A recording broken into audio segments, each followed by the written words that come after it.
Hello everyone, welcome है आप सब लोगों का मेरे आज के न्यू वीडियो में। राम राम सभी को। कैसे हैं आप सब लोग? उम्मीद करती हूँ सब लोग स्वस्थ होंगे, मस्त होंगे और अपने अपने कामों में व्यस्त होंगे। मैं भावना सिंह लेके आ गई हूँ एक प्यारी सी स्टोरी। इतनी खूबसूरत स्टोरी है कि आपका दिल को छू जाएगी। आप भी जानिएगा और सुनिएगा ध्यान से कि ये स्टोरी कितनी खूबसूरत है। जैसे कि अभी सावन माह का महीना चल रहा है, तो मैं भोले बाबा की एक बहुत अच्छी स्टोरी आप लोगों के साथ में शेयर कर रही हूँ। एक कबीला था। कबीला आप समझते हो ना, जंगलों में जो रहते हैं। एक कबीला था, तो वो जंगल में से गुजर रहा था, तो रास्ते में उसको ना शिव जी का मंदिर दिखा। तो शिव जी के मंदिर में वो अंदर जाता है, तो उसके दिल में ख्याल आता है कि मैं भी शिव जी को जल चढ़ाता हूँ। तो वो सोचता है कि जल चढ़ाता हूँ, तो वो मंदिर में आसपास देखता है, उसको कोई भी पात्र नहीं मिलता, मतलब कोई भी लोटा वगैरह कुछ भी नहीं होता कि वो भगवान पे जल कैसे चढ़ाए। तो पास ही में एक तालाब था, तो वो सोचता है कि तालाब से पानी भी लेके आऊँगा मैं, तो पर मेरे पास कुछ तो है नहीं, पात्र तो मेरे पास कुछ भी नहीं है, तो मैं भगवान तक जल कैसे लेके आऊँ।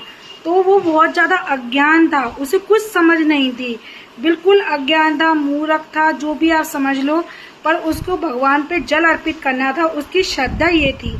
तो वो क्या करता है ना, अपने ना हाथों से ना अपने मुंह में पानी भर लेता है, अपने मुंह में पानी भर के लेके आता है और अपना मुंह का जो पानी होता है वो भगवान शिव को अर्पित करता है, उनकी शिवलिंग पर चढ़ा देता है अपना मुंह का पानी। क्योंकि वो अज्ञान था, उसे कुछ भी नहीं पता था, बस उसे भगवान जी को जल अर्पित करना था। तो भगवान को वो ऐसे मुंह से जल चढ़ाता है, तो भगवान क्रोधित नहीं होते, हमें सुनने में लग रहा है। वो जल चढ़ा देता है, तो फिर उसके बाद में उसका दिल में ख्याल आता है कि मैंने भगवान को जल तो चढ़ा दिया, अब मैं इनको भोग क्या लगाऊं, मैं इनको क्या खिलाऊं। वो तो अज्ञान था, मूर्ख था, उसे इतनी समझ नहीं थी। जंगल में उसने आसपास देखा, उसे रात का टाइम था, उसे कोई फल वगैरह कुछ नहीं मिला। थोड़ी दूर जाके देखा तो उसे एक मांस का टुकड़ा डला हुआ मिला। मांस, जो जंगलों में मांस, पशु पक्षी वगैरह के मांस वगैरह होता है ना, वो उस मांस को उठा के ले आता है और भगवान शिव जी को अर्पित कर देता है। भगवान भोलेनाथ को मांस चढ़ा देता है, वो ये सोच के कि इसी का भोग लग जाएगा। और अज्ञान था, उसको इतनी समझ नहीं थी, पर भगवान तो भाव के भूखे हैं जैसा हम बोलते हैं। फिर उसके बाद में वो चला जाता है। जब सुबह होती है, जब पुजारी जी मंदिर में आते हैं, तो पुजारी जी बोलते हैं, जब वो मंदिर की वो देखते हैं कि शिवलिंग पे मांस चढ़ा हुआ है, तो वो मतलब देख के एकदम से शॉक्ड हो जाते हैं और वो बोलते हैं, ओहो हो, किसने इतना बड़ा घोर पाप किया है, कौन है वो पापी, कौन है जिसने मुझे धर्म को भ्रष्ट कर दिया, भगवान भोलेनाथ ने मांस को अर्पित कर दिया। उन्हें बहुत क्रोध आता है पंडित जी को। पूरे मंदिर का वातावरण शुद्धिकरण करते हैं, गंगा जल अर्पित करते हैं भगवान पे, इत्र वित्र मतलब सुगंधित बहुत सारी चीज़ें लगाते हैं, जिससे कि मंदिर का वातावरण शुद्ध हो जाए और शुद्धिकरण हो जाए। और भगवान भोलेनाथ का एक प्यारा श्रृंगार करते हैं हमारे भोले बाबा का, और उनको बढ़िया सा सज धज के एकदम रेडी कर देते हैं भोलेनाथ को। और उनको बाद में वो ऊपर से ना लाल चंदन उनके ऊपर इस तरीके से भुरक देते हैं, लाल चंदन लगा देते हैं, जिससे कि उसमें एक अच्छी अष्टगंधा खुशबू थी, जिससे कि मंदिर का जो वातावरण है वो बहुत ही अच्छा हो जाए। और वो लाल चंदन लगा के उसके बाद में वो चले जाते हैं। जब रात हो जाती है, फिर वो कबीला फिर आता और वो मंदिर में जाता है, तो वो देखता है, वो तो अज्ञान था, वो मूर्ख था, उसे कुछ समझ ही नहीं था। वो जाके देखता है कि ओ भगवान जी को इतना खून निकल रहा है, उसको समझ ही नहीं आया कि लाल चंदन है, ये खून नहीं। और वो देख के दंग रहा था, परेशान हुआ था, उसकी हालत खराब हो जाती है कि भगवान जी को इतना खून निकल रहा है, भगवान जी को कितना खून निकल रहा है, मैं इस खून को कैसे रोक सकता हूँ, ये भगवान की आंख से निकल रहा है खून, इतना सारा खून निकल रहा है। और बेचारा बहुत परेशान हो जाता है, उसको कुछ समझ नहीं आता कि मैं इनकी पट्टी लगाऊं या कैसे कराऊं, ये खून तो रुकेगा नहीं, कैसे रुकेगा। और बहुत परेशान हो जाता है कि मैं अगर भगवान के लिए कुछ नहीं कर पाया तो बेकार है मेरा, मेरा मनुष्य होना बेकार है, मेरा धिक्कार है मुझे कि अगर मैं भगवान की मदद नहीं कर पाया तो उसे कुछ समझ नहीं आता। तो वो ना कहता है कि मैं भगवान के खून नहीं रोक सकता, मेरे तो कुछ नहीं हो सकता, तो मैं अपनी आँख फोड़ लेता हूँ। मंदिर से वो त्रिशूल उठाता है और अपनी आँख को फोड़ने ही वाला होता है कि भगवान शिव प्रकट होते हैं, भगवान भोलेनाथ खुद स्वयं प्रकट होते हैं। उसका भाव देख के कि वो भगवान को इस कष्ट में, इस पीड़ा में नहीं देखना चाहता, तो वो अपनी खुद की आंख फोड़ रहा है। भगवान उसकी भक्ति भावना से इतने प्रसन्न होकर स्वयं दर्शन देते हैं और बोलते हैं कि नहीं नहीं बेटे, मुझे कोई दर्द नहीं हो रहा, मुझे कोई खून नहीं निकल रहा, और तुम मेरे लिए अपनी आंख फोड़ रहे हो। मैं तुम्हारी भक्ति से, तुम्हारी श्रद्धा से मैं प्रसन्न हुआ, और भगवान उसको ढेर सारा आशीर्वाद देते हैं और उस पर बहुत करुणा करते हैं। तो कहते हैं ना कि भगवान भाव के भूखे हैं।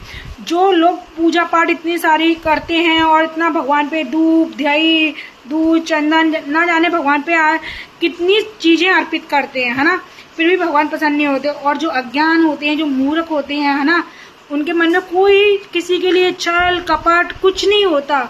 उनका मन जो होता है इतना निर्मल पावन होता है ना कि बस भगवान तो उसी के रहते हैं, उसी के लिए वो ही चाहिए भगवान को।